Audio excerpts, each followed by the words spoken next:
For my family, I'm always at my best. That's why I also want the best in my kitchen. And that means only Eggland's Best Eggs. They're always so fresh tasting and delicious, with 6 times more vitamin D, 10 times more vitamin E, and 25% less saturated fat than ordinary eggs. So why give your family less when they can have the best? Eggland's Best. Better taste, better nutrition, better eggs. For added convenience, look for our hard-cooked peeled eggs. Honey, do not make plans Saturday, January 24th, okay? Why? What's happening? The Walmart Wellness Event. Flu shots, health screenings, free samples from those brands you like. All that at Walmart. We can just walk right in, no appointment needed. Who knew we could cover our health and wellness needs at Walmart? Check the calendar, Saturday, January 24th. Walmart Wellness Event. You knew. I knew. Check in on your health at the same place you already shop. Visit Walmart Saturday, January 24th for our semi-annual wellness event. Flu shot subject to availability and applicable state law. Age restrictions apply. Free samples while supplies last. Sniffle season happens, and when it does, your skin deserves comfort. That's why Kleenex lotion tissues are made with moisturizing ingredients and offer 3-in-1 skin-loving benefits, helping protect, soothe, and moisturize your skin. So whether you're at home, on the go, or just living life, keep Kleenex lotion close for a little extra care that makes a big difference. For whatever happens next, grab Kleenex. You can support this podcast at patreon.com/partnersincrimemedia. I'm Rebecca Lavoie, and this is Crime Writers On.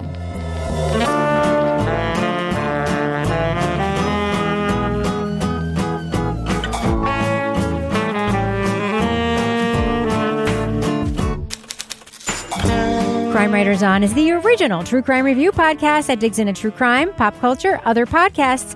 And on this episode, a billionaire dies of smoke inhalation after his penthouse is set ablaze. Was he killed for money, for revenge, or was it a bizarre accident? We'll talk about the Netflix documentary, Murder in Monaco. Joining me to get that done and more is true crime author, TV journalist, and host of These Are Their Stories podcast, my husband and the love of my life, Kevin Flynn. Hello, Kevin. Hello, Rebecca. Also with us, private investigator, certified pet detective, resident cat lady, and author of the Piper Green series of cozy mysteries, Laura Bricker. Hi, Laura. Hey, Rebecca. And finally, all the way from Valencia, Spain, author of the City Trilogy, host of Rip Current, More Like Ancient Phalians, and the podcast soon to be a major motion picture, Strange Arrivals. Toby Ball. ¿Qué pasa, Toby? Buenos, Rebecca. Excellent. Elegante. Elegante. So, Kevin, this is Thursday's program. It is. What's coming up on Monday's show? On Monday, we're going to talk about the new show on Netflix. It's called Evil Influencer. Okay. It's that Jodie Hildebrandt story. All right. So I have to tell you guys, I made Kevin, sometimes I'm watching some TV and I call Kevin in his office and I'm like, you have to see this. And sometimes he's like, oh, okay. And he comes in. And this, I think he thought was worth it. I saw a promo on, was it Hulu? It must have been Hulu. For the most insane reality show. It's called, wait for it, Suddenly Amish. And it's about people who decide to be Amish and who join the Amish community, the place where no electronics or gadgets are allowed, and apparently are being followed around with a camera crew as they try to become Amish. But I love this idea because I'm fascinated by the Amish, but also the title makes it sound like you've woken up one day. Oops, I'm Amish. Yeah. 13 going on 30. The Amish version. 13 going on Amish. That's so weird. Yeah, right? Like, why would, I don't know if I'm good with that. I'm sure it's way more. I don't want to be Amish. Kevin, we literally saw somebody hoeing and sweating, and that was the scene, and he was like, oh, goddamn, And then the Amish guy was pulling him out by the arm and saying, I'm going to banish you. Well, what is the motivation for wanting to go on that game show, that reality show? I don't know. Maybe they want to be, I don't know. But think how they are the actually Amish? want to be Amish? I was reading something about some woman who was growing up in Pennsylvania Dutch country, and she was like, I kind of think that their lifestyle seems a lot less stressful. Mm-hmm. I want to become Amish, and just went through this whole conversion thing where if they sat down and like this is what the deal is. It's not a joke. It's not something you're going to do for 6 months and then decide you want to bail on. What they should have a reality show is that crazy 2-year period where all the Amish, the Rumspringa. Rumspringa. Yeah, there have been shows that's a about good that. reality show. That has existed, Toby, I promise. Oh, I just is? kept thinking if you want to be Amish and you think it's going to be all trad wifey and quaint, and then you go and it's all puppy mills, pollution with toxic fertilizer, sexual repression, and sexual abuse. And you're like, oh, I thought this was going to be bread and butter and flowers. No, that's what that girl was saying. She was like puppy mills and repressed sexuality was what she was missing from her normal life in the in the suburbs. Wow. Who doesn't want to have a puppy mill? I feel like we're just like on the road to like dropping people into the Amazon to like live with uncontacted tribes. Funny you should mention that, Toby. There is a show, by the way, called Naked and Afraid. Yeah, where they let out two people, and then there's another show like that. But then there's a show that's coming on, a game show called The Extraction, where basically people are in like a hostile like jungle environment or whatever, and there's like animals and whatever and danger, and their family members are back in a comfortable studio deciding whether or not they should be extracted. And the people are apparently begging to be pulled out. And the family member's like, nah. No. I kind of want you to stay in there for the money you can take. That is the most dystopian shit, is like Hunger Games, except the people from your district are glad that you're in the Hunger Games. I volunteer you as tribute. Yeah, exactly. It's wild. All right. So, Kevin, should we talk about the documentary that we're here to talk about? Yeah. All right. Leading off. The mystery deepens surrounding the death of billionaire banker Edmond Safra. He suffocated in a fire in his Monaco apartment. In 1999, billionaire Edmond Safra died in his fortified Monaco penthouse after a chaotic sequence of events. His nurse, Ted Maher, was stabbed by intruders, and the fire he set to summon help consumed the penthouse, killing Safra, who was hiding in the safe room. How is it possible that the assassins were able to get into one of the most secure private residences in the world? One of the possible theories was that the penthouse was easily accessible from the hotel next door. The paranoid Safra had made enemies of the Russian mafia, and his widow had already inherited a fortune from the death of another husband under suspicious circumstances. But authorities accused Maher of staging the break-in to look like a hero, an accusation that follows him to this day. There are over 100 police officers looking for me. I am not going to fucking jail for 1 minute for something I didn't do. Especially after what I went through in Monaco. I'm not fucking doing it again. Netflix's Murder in Monaco looks into the circumstances around the death of one of the world's richest men. It catalogues the many players and their possible motives to see Safra eliminated. It also puts Maher under the microscope as new events force a reconsideration of his role in the tragedy. Spoiler alert, we're going to be talking about plot points from Murder in Monaco. So if you want to remain spoiler-free, go to the estimated time code in our show notes for our thumbs up or thumbs down reviews. So Laura, Monaco, weird place, and they introduce us to some weird-ass people at the beginning of this show. Yes or no? Oh, yeah. As soon as like we get the setup for this, I'm like, this is like quirky millionaire's version of Clue. We get this setup where they give us the suspects right up the front. You know, you've got the wife, you've got the nurse, you've got the Russian mafia. And it seems a little flip at first, but then it just plays this bizarre story, I think really plays well off the backdrop of this location porn in Monaco. As they set up Monaco as another character in this and how it's like the most safe place because all these billionaires are there, and they just keep showing us more B-roll footage of yachts and rich people walking around. And the cast of characters, though, I'm like, I don't know which way this is going to go, but this seems like, I hate to say a fun true crime documentary. This just seems like a fun true crime documentary. And I'm not saying that because somebody died. I'm saying it because the way they set it up, it was light. I cannot believe you didn't immediately start with the aristocrat, Lady C. Lady Colin. What is her story? I still don't I'm like, who is she? Do you want anything to drink? No, thank you. I want this over with as quickly as possible. Start. All right. Okay. Can you introduce yourself to us? No. Toby, what do you think about that? Because these are, after all, real people in a real place. We should mention, by the way, Monaco is a city-state. It is the second smallest sovereign area in the world after... Oh, the Vatican. Correct. Yeah. After Vatican City. So it is a city and a state. And I didn't realize there was only 1 square mile. That's pretty wild. Toby, what did you think about the characters that we meet at the beginning and how the documentary introduces us to them? Well, Rebecca, as a European, I find this all just very... very offensive to my people. Yeah, Toby exactly. can go to Monaco so much faster than the rest of us. Yeah, exactly. I'm practically in Monaco. Yeah, I mean, it is set up as like sort of what it would have been nice if Knives Out had been, which is having characters with motivations to kill the victim, and they were all kind of have their quirks. I mean, if that's how you want to characterize the Russian mob, I guess. It is sort of set up as sort of a classic kind of murder mystery thing, and their characters. And at first, it doesn't seem quite as if Ted the nurse is going to be like a character, but there's definitely a lot going on in that little head of his. So, yeah, the setup's good.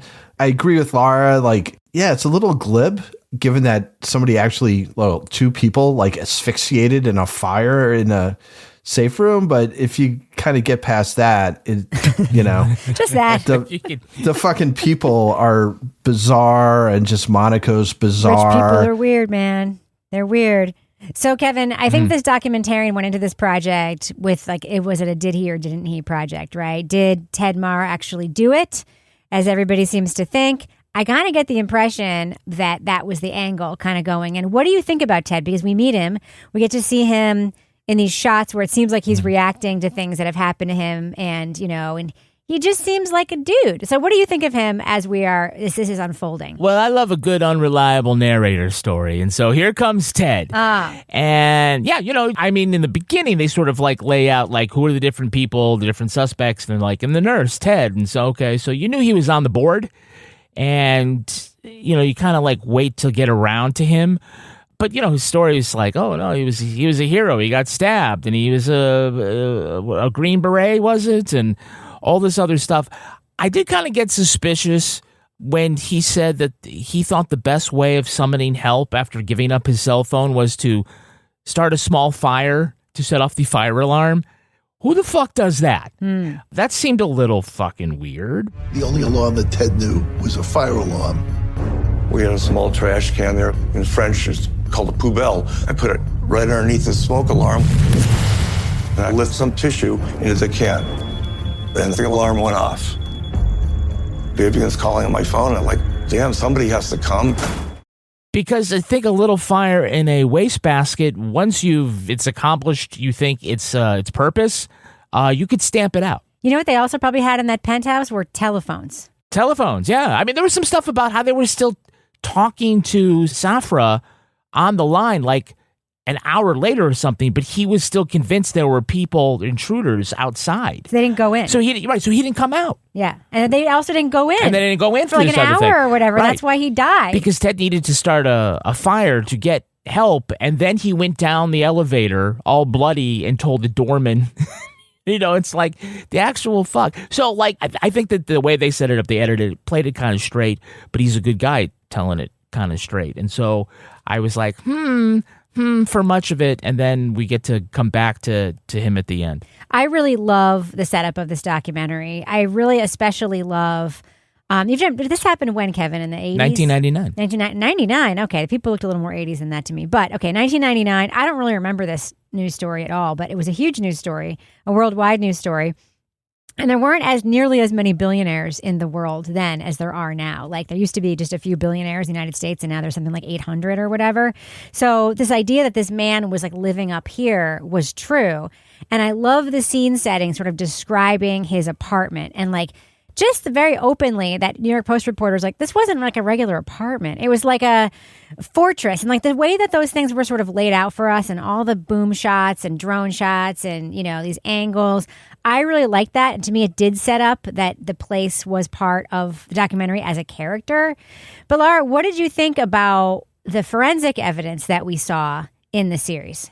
Yeah, no, I think it was wild when you're watching this and you're seeing, like you were talking about, Rebecca, like setting up what the level of security at this fortress was. You're seeing the pictures on the outside.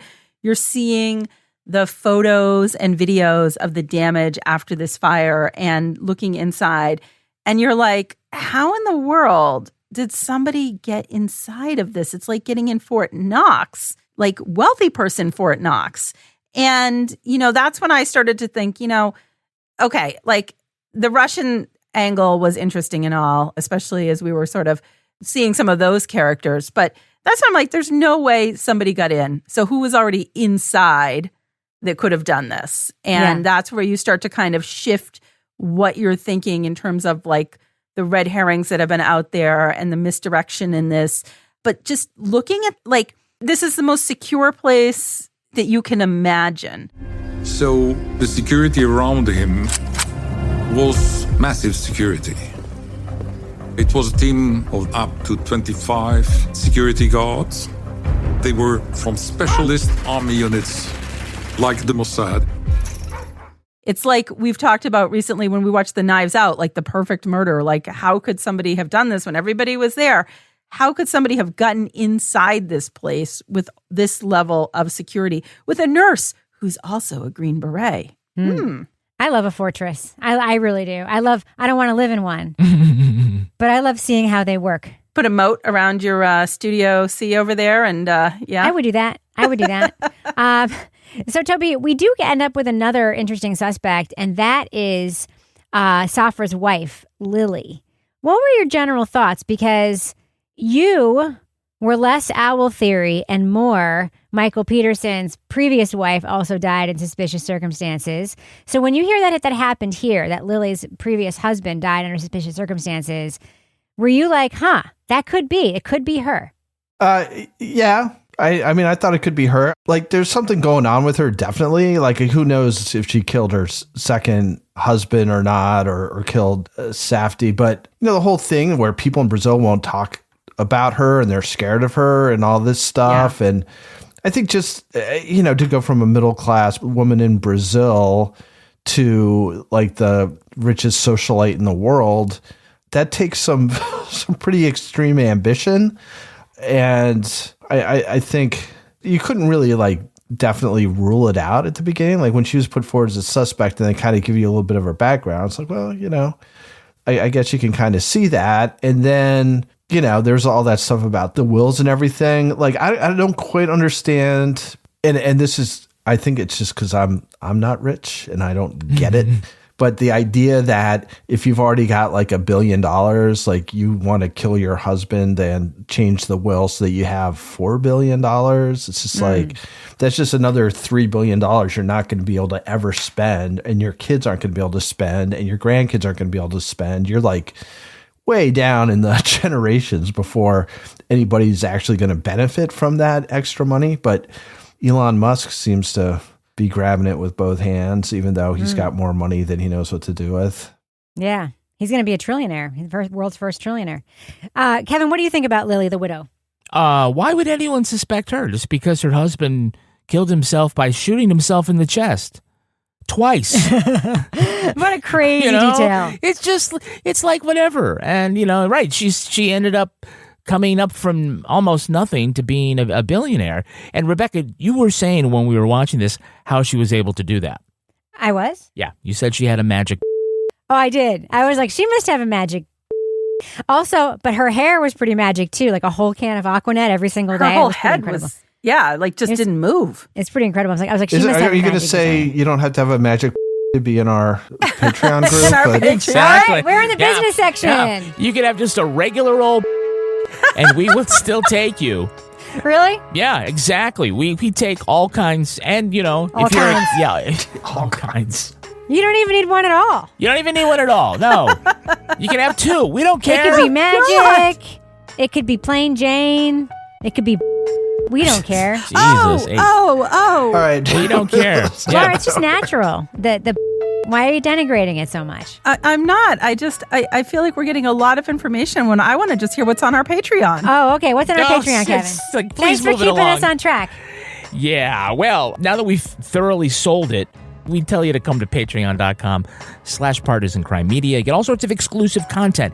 And we will not need to kill our rich spouses if you can support us financially and keep the show going. Thank God. Very small subscription. For $5, you'll get like almost 20 podcast episodes each month. That's too many. It includes the Crime Writers on After Show, Toby Ball's Deep Dive Book Club podcast, Married with Podcast, Something's Off, and Laura Bricker's Leave It to Bricker podcast. If you come in at the Let's Do What We Do level, you get episodes of Crime Writers On early and ad-free. And if you're a deep diver, you get to be an official sponsor of Toby Ball's Deep Dive Book Club podcast. Everybody should be boning up on Toby's next book. Boning. Oh, come on now. You set me up for that. I did set you up for that. Deep divers should start reading The Lumumba Plot. Also, what you should do is sign up for our newsletter. Absolutely free. Comes out on Thursdays. I love the newsletter. Go to crimewriterson.com. Check out our new artwork that we got there. And just put your email in. You'll get all sorts of things there, including more Crime Writers On behind the scenes, the post of the week, the cat of the week, the crime of the week. It's all there. New merch. And we have all sorts of new stuff.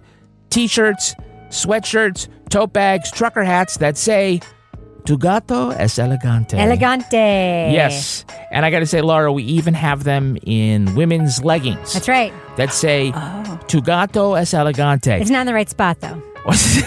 It's on the butt. It's on one of the butt cheeks. It's not where you would imagine it might be. You would imagine it would be. Okay. You're not going to catch a billionaire with these leggings. We also have an Amazon storefront where you can see some of our favorite things. Rebecca, what are this week's Amazon recommendations? Kevin, I bought aqua socks for our trip to St. Martin that we just came home from as this podcast is coming out. Oh, and so you didn't cut your feet on any coral or anything like that? If I wore them, I did not. That is fantabulous.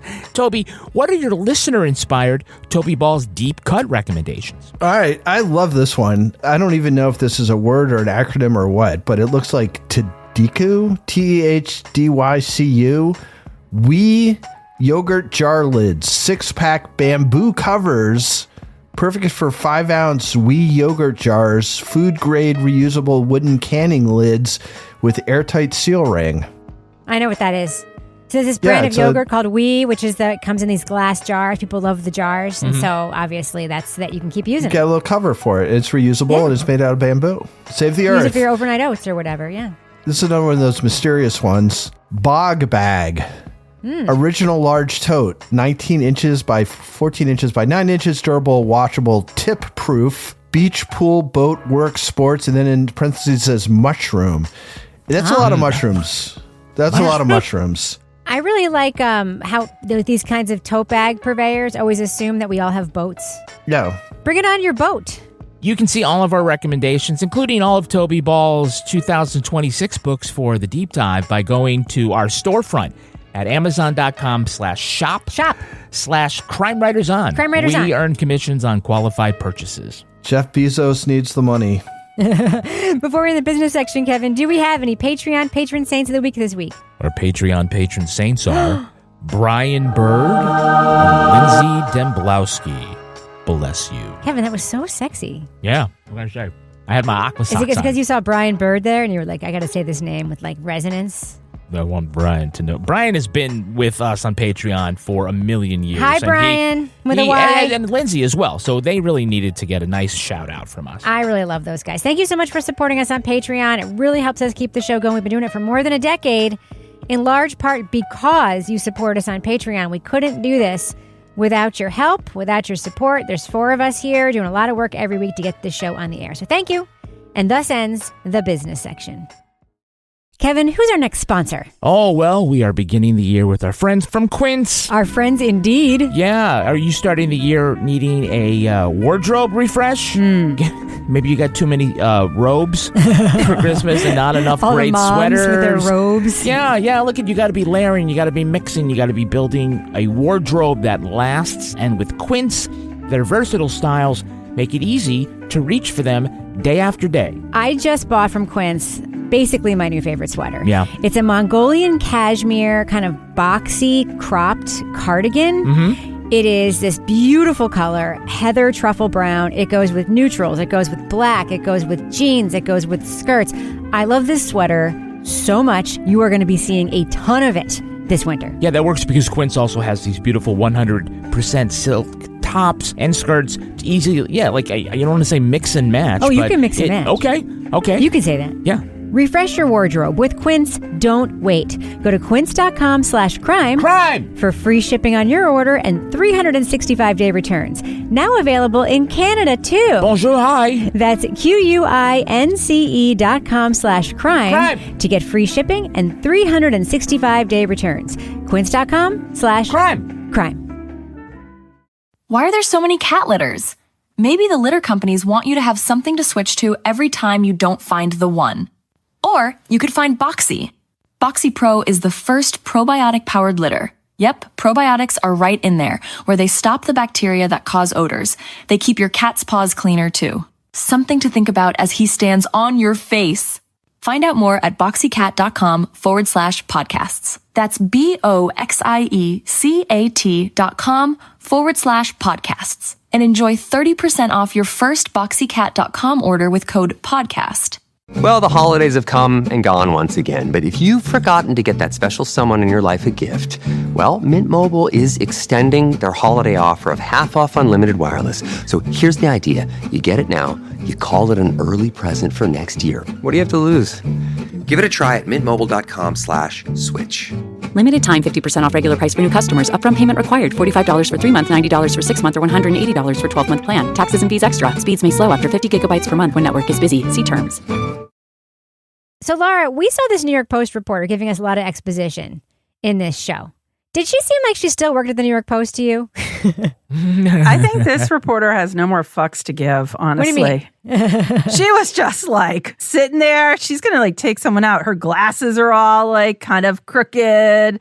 She's going down to Brazil to research Lily, the wife, to get her backstory. She is just like on a mission. She just starts like, I've been sued lots of times, like whatever. Everybody's always suing me. But she's on this story. Like, she is not letting go. Like, I was watching, I'm like, this woman has no more fucks to give. She's from a generation of reporters that I don't think we see anymore in that type of capacity, covering something like this to that level. I mean, newspapers don't even barely send you to cover like local meetings anymore. And this woman is going to Brazil to do research and following this case. It was the heyday of the Post. Yeah, for years following this story. Yeah, so Isabel Vincent. Yeah, I was just like, I don't know where she was sitting. It looked like she was sitting in like an office on the side of a newsroom, maybe. But I found her to be a very interesting person commentating on all of this just because of her demeanor and that sort of just no nonsense. Nothing's going to bother her. She's just going to tell it like she sees it at this point. So, Toby, we hear from two of Ted Maher's lawyers, one in Monaco who had one strategy and his other defense lawyer from the U.S. who came over who really disagreed with that strategy. This is why I thought this was like a wrongful conviction documentary for a while, mostly because we had these two lawyers and we hear the bombastic American lawyer being like, no, that wasn't good. It was terrible. What did you think of his Monaco lawyer's strategy to basically be like, you signed the confession. You have to say that you did it. Yeah, well, as we come to find out, you can't trust the word the guy says, but he basically is like, I was coerced into signing this confession. And I guess maybe he must have been because his wife got kidnapped. I guess that Allegedly. Actually happened. Did it? I don't know. It's hard to tell. Anyway, so basically, I think the American guy was just like, we got to say you were coerced and all this stuff. And the Monaco lawyer was like, no, like you signed this confession, you got to stick with it. But your story is you're trying to save them. And what actually happened is that the Monaco services, the police and the fire department just were completely fucking incompetent. So while you did the right thing to try and get help, they fucked it up so badly that the guy ended up dying. So that's actually your best case scenario.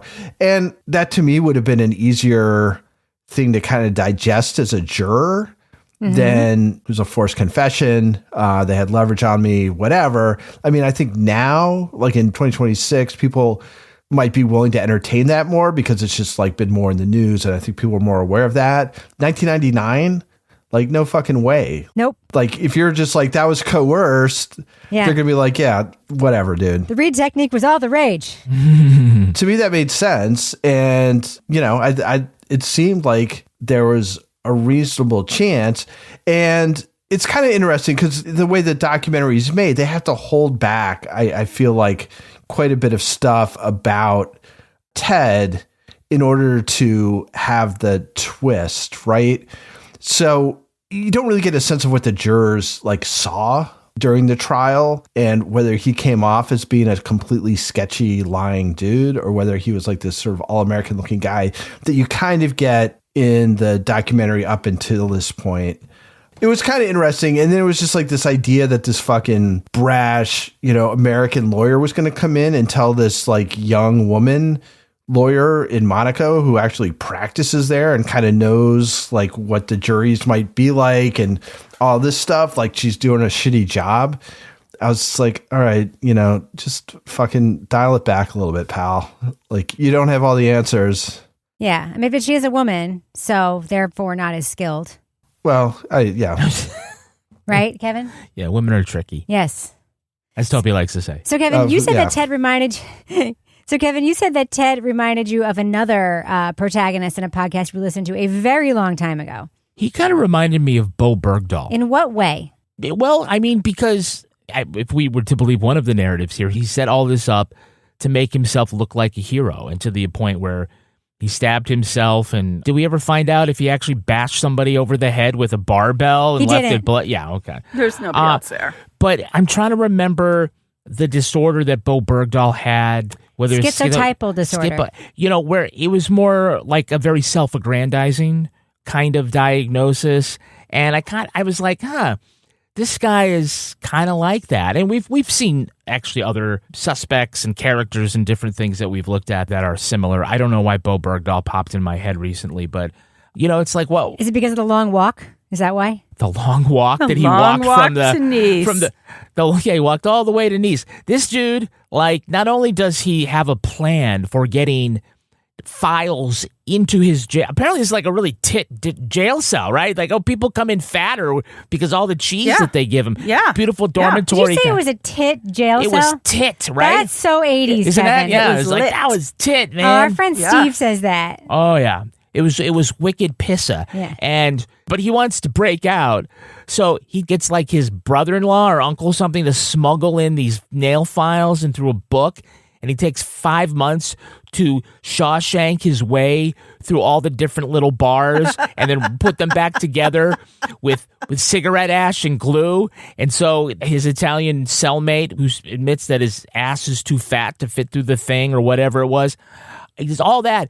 But he has zero plan for when he gets out. He's just going to walk along. No one's waiting for him. The wife doesn't know what the fuck's going on. Everybody turns him in. His lawyer, his wife, and his priest all fucking turn him in. His lawyer's just laughing about it. Yeah, that's right. He's just he got stuck. Laura liked Luigi. I thought Luigi was hysterical. I'm like, because again, it's just like another freaking character in this. And you've got him sitting in this like side alcove in like an Italian restaurant or perhaps a fake mafia hangout. And he's really playing up the Luigi angle of everything. But he's talking, basically he like ditches him. And then Ted gets stuck and has to like basically do like Lamaze breathing or something to get out. But yeah, it's like, this is the cart that Ted hooked his horse to was Luigi. And again, somebody that's not really going to stick around and wait for you. So, Toby, near the end of this documentary, we have a Jinx-style twist where Ted, who we're meeting, in the present day as the documentary is being filmed, not like 2026 present day, is suddenly accused of hiring someone for murder for hire, and he goes on the run, just like Robert Durst did as he was making a documentary with those guys. What did you think about this twist, and what did you think about the success or failure of how it was held back from us during the documentary? Yeah, it's kind of interesting because they play a part of it at the beginning when they're doing their little montage of what's about to come. And it kind of sticks out because everything's taking place in Monaco. And there's this one clip at the very beginning about like, I'm in New Mexico and I'm not, blah, blah, blah. It's like, New Mexico, what the fuck are you talking about? So like when they did put the end, I was like, what about New Mexico? Was that for like a different movie? And they just accidentally put it in this. And That's then what it's I like, thought too. oh, well, weird. Actually. So I wish they kind of hadn't done that. And then you kind of realize that they've held all this stuff back. And the first time, like, I kind of suspected something was when, everybody was turning him in and trying to get him to go back to jail, particularly his wife. It was just like, yeah, get him back in there. He's not going to fuck up my life. And no longer his wife, by the way. He has a different wife now, or did. Right. Well, this is the other one the new wife is the one he wanted to kill. So it was kind of like, okay, I feel like maybe we're not getting the whole story here, because usually like one of the lawyer, wife, or priest would probably be like, oh, thank God you're free because you're obviously innocent and now you're safe. But they're all like, no, fuck that. Call the cops, get them arrested again. So anyway, it happens, and it is surprising. Like you don't really see it coming. There's nothing to foreshadow it really, other than that little clip at the beginning. And it really does, like, unlike the Durst thing, where you already don't have a very high opinion of Durst. Like in this one, like you've kind of been led to believe that there's at least a chance that he's innocent, or sort of a guy who's caught in a bad circumstance. And because it's pretty clear that even if his story was true, which I don't think it is, but they don't actually refute it at any point, he's not a good dude in general. And, you know, you end up kind of assuming that he did all this stuff on purpose for some reason. But, you know, even if he did just light the fire in the wastebasket and stuff, whether he was like that to begin with, or he picked it up in prison or whatever, like he doesn't need to be on the streets now for sure. I think one of my first clues that he might not be a stand-up guy was that his wife didn't seem to mind at all that he moved to Monaco. Yeah, that's right. Yeah, I thought that was weird. She's like real normal in their like Long Island house or whatever with the kids. They all seem great. She seems great. And she's like, he's gone now. I guess he's working in Monaco now. She didn't seem to mind at all. Kevin, what did you think about the final act of the documentary? Yeah, I actually liked it. As you know, I'm listening to Toby's points. I'm like, yeah, there's some good. There's some things that could have been done a little differently, because we do have this great scene where I think his name is Hodges, whoever the director is, like finally now confronts Ted. Do you remember me asking you like 3 years ago? I said, "Are you a liar?" Am I a liar? Yeah. No, absolutely not. Absolutely not.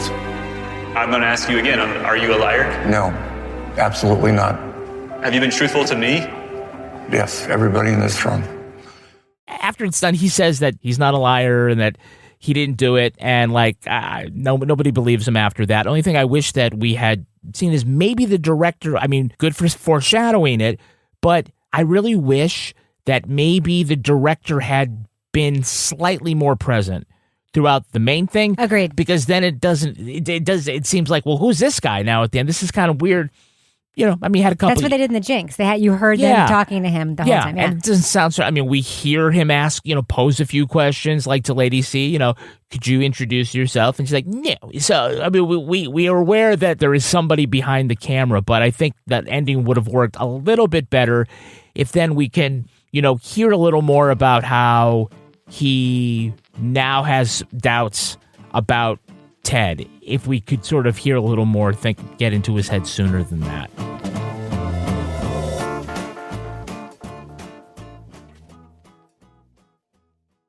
Hi, neighbor. Welcome to Birch Lane, your home for classic furniture and decor. Make the most of every special moment this spring with new beds and dressers, home reno essentials, and more. Our timeless styles are crafted to bring joy for years to come and delivered fast and free, so you can celebrate what matters most. It's classic style for joyful living. Shop Birch Lane, a Wayfair specialty brand, at birchlane.com. Hi, I'm Angie Hicks, co-founder of Angie. When you use Angie for your home projects, you know all your jobs will be done well. From roof repair to emergency plumbing and more, done well. So the next time you have a home project, leave it to the pros. Get started at Angie.com. This is a Monday.com ad.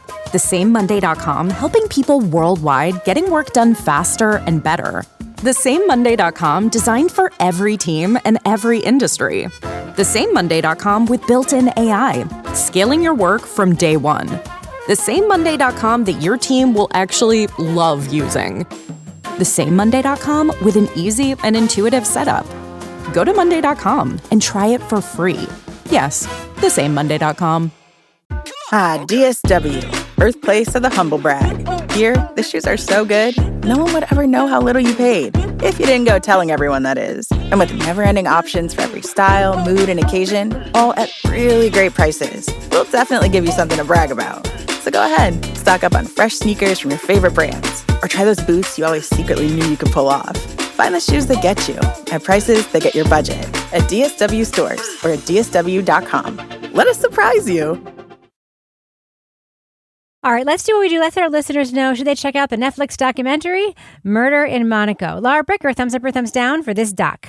Yeah, I'm going thumbs up with this. This was something that was fun to watch. It was kind of like a mashup of Clue, Lifestyles of the Rich and Famous, White Lotus, with a little bit of just like maybe Dateline sprinkled in there, here and there. You've got Monaco, which is a really interesting place. I actually was like looking up and reading up on Monaco. I'm like, this is interesting. I want to know more about that. You've got an extremely wealthy victim in this. And for me, it was the cast of characters in this was just like, you couldn't make these people up, but they were real. And I was like, I want to know more about this person and that person. And, you know, I think this did a good job setting up in the beginning some red herrings in terms of who done it. I think my critique would be there was some stuff at the end that I felt like maybe was a little bit unfair to the viewer in the way that some things played out based on the setup. But at the end of the day, it was an hour and a half. It was quirky. It was interesting. It had a very, I wouldn't say comical, but kind of like, you know, Cocaine Island. It had that kind of like take to it that you're just like, get a load of these people. So for me, this was a thumbs up. Toby Ball. Yeah, so this was pretty good. I mean, you know, it's not like a classic or anything like that, but it's a definitely an interesting story. It's got larger than life characters. You know, it's got suspects. It's got, like Laura was saying, a couple red herrings. Like, it's kind of interesting. Like, I look at this, I'm like, well, you could make about 4 different movies from this, all from like a different angle on it. You could make like a fun heist movie. You could make a breaking into the fortress movie. You could, it's all these kinds of things you could do with it. And in the middle, you've got this sort of average Joe, yet also a nurse and a former Green Beret guy who's sort of in the midst of all the stuff that's going on. So anyway, yeah, it's enjoyable. I don't know if it'll make my top 10 at the end of the year, but it wasn't boring. So I give it a thumbs up.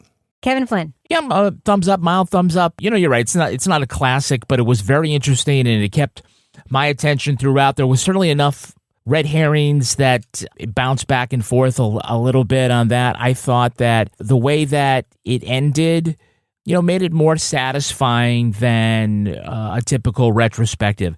You're right. We had some very interesting characters that kind of made you grin. It's still a grim story here, whether or not it was a murder or an accidental death. But these were people that were really memorable. And I think it's going to have people looking at each other on the couch saying, well, what do you think? What do you think? Who do you think is responsible? So, and that way it was entertaining. It probably more so than enlightening. But it made for a good watch. So I'm going to say thumbs up. I'm a thumbs up too. It's entertaining and easy to dance to, right? But Kevin, I actually think you fixed the problem of what prevents this from being like an all-time classic, super good one. I'm looking at my list of like all-time favorite documentaries here. We've got The Staircase with The Jinx 1, The Jinx 2, Murder on Middle Beach. We have The Program and Great Photo, Lovely Life. What do those all have in common? They have a present documentarian or figure that, yeah. Right. And I would say that like not making the story about you is always something that journalists and documentarians fear. But in this case, this is what, I won't say why, but this is what this documentary should have done. The documentarian should have been present more so that the journey felt a little different for us. Maybe a little higher stakes along the way. Maybe we felt a little more invested in the story that we think we're watching at the beginning. So that is the flaw. And Kevin, congratulations on fixing that flaw, making me figure it out. So yeah, I'm a thumbs up too. I can't say it's the best, but I enjoyed watching it and I was not tempted to do the crossword while I was watching it. So that's always a good sign. All right, that's going to do it for us. But before we go, Laura Bricker, do we have a cat of the week this week? Yes, we have a new cat to follow on social media thanks to our listener, Stuart Siskey, who submitted a super fun video in our Facebook discussion group of a orange cat. We know I love orange cats. Paw and Order Special Kittens Unit. Oh. Well, it's a fun video, and it comes from the social media accounts of Penny the Ginger Cat and Felix the Pale Ginger Cat. And so, you know, I had my Felix the Pale Ginger Cat who went missing during the COVID time. So, of course, I'm like, did somebody get my cat? But either way, I don't think it's my cat. I think my cat has long since moved on. But these two cats, I love their antics. I love the videos. They're super fun. And just based on our listener base, I think everyone should go watch that Paw and Order Special Kittens Unit video. This isn't Stuart's cats, right? This is just a cat from social media. No, it's just a cat that he found that he watches. Because this cat has 822,000 followers on Instagram. And I was like, Yes. Stuart. No. Way to Stuart go. was like, you should go watch this cat. Marianne follows them. Foxy follows them. Jeez. Yes. Cats are I'm going to follow this cats right now. Send me your actual pets. I haven't gotten a lot of actual pet nominations lately, so I'm going to, put out the call. Cats, dogs, horses, Yes. donkeys. Please no snakes. I can't do snakes and lizards, and snakes freak me out. But have you seen those miniature cows? They're so cute. Yep. Miniature cows. We're in ski drawing season when people use little tiny horses to pull them around on skis. Or dogs. Yeah. Or dogs. Actually, I just saw they're offering a workshop in New Hampshire, ski drawing with your dog at one of the cross-country ski trails. So send me your nominations. I think our older dog would have been a champion at that when he was younger. He pulls the shit out of his leash every time you walk him. All right, Laura Bricker, if folks want to reach you online and pitch their animals to be pet of the week, how can they find you? You can find me at Laura Bricker on Blue Sky and Instagram. What about you, Toby? We know that you're squeezing Valencia oranges all day and drinking fresh orange juice, but if you want to be found online, where can you be found? At Toby Ball NH on Blue Sky, at Toby Ball 603 on Instagram, and as some of you may know, the godfather of ancient aliens, Eric von Daniken, died. What? Yeah, he died at age 90. So Wow. Brandon and I did an emergency podcast where we kind of talk about EVD, as I like to call him, and his legacy, his impact on things, plus his fucking weird life before he wrote Chariots of the Gods. So anyway, check that out on More Like Ancient Aliens. What about you, Kevin? How can you be found? I'm at Kevin P. Flynn. You can follow me everywhere online at Reb Lavoie, and I super encourage you to watch my YouTube podcast with Mel Barrett. It's called Something's Off. Find the show everywhere at Crime Writers On, including Blue Sky and TikTok. Follow us on TikTok, please. Kevin works so hard making those cute little videos for us. Get everything we make on Patreon at patreon.com/Partners in Crime Media. You should also join our Facebook group because it's rad. Our theme song was composed and performed by Tyler Gibbons, and our editor is the really wonderful Livy Burdett. The EP of this show is Kevin.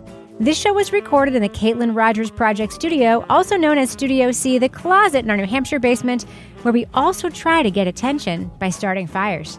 All the time. Come get us. I just try to get attention by fucking up the camera setup to make Kevin crazy. I'll kiss you, Dalmatian. On behalf of all the crime writers, thanks so much for listening. We will catch you later. Toby Ball. I realize this is the spoiler-free part, but I didn't realize what a dick Prince Albert was. He always seems like this very debonair, nice guy. That's not a spoiler. It isn't? No, Prince Everybody Albert's knows a that? dick. I don't know. Yeah. He's a Russian colluder. I don't know a ton about him, but he always just He seems... hangs out shirtless with Putin, so... That's right. That famous picture of Putin riding the horse. He was with Prince Albert at the time. All right, let he among us who has not hung out shirtless with Vladimir Putin cast the first stone. You're in Europe now. It could happen to you, Toby. I'm just saying. Who knows? Now that I'm a European, we run into Russians all the time. What are we doing? You're reviewing Murder in Monaco. So this is pretty good. I mean...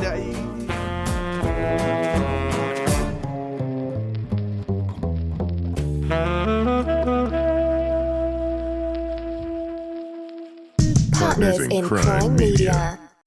Hey everybody, it's Babs from Brunch with Babs, and do I have a tip for you? If you share my passion for classic style and joyful living, you're gonna love Birch Lane. Their timeless furniture and decor is carefully crafted to bring joy to your home for years to come, just like the memories you make there. Plus, it's delivered fast and free. Shop my hand-picked Birch Lane collection and more classic styles at birchlane.com. Hi, I'm Angie Hicks, co-founder of Angie. One thing I've learned is that you buy a house, but you make it a home. And for decades, Angie's helped millions of homeowners hire skilled pros for the projects that matter. Get all your jobs done well at Angie.com.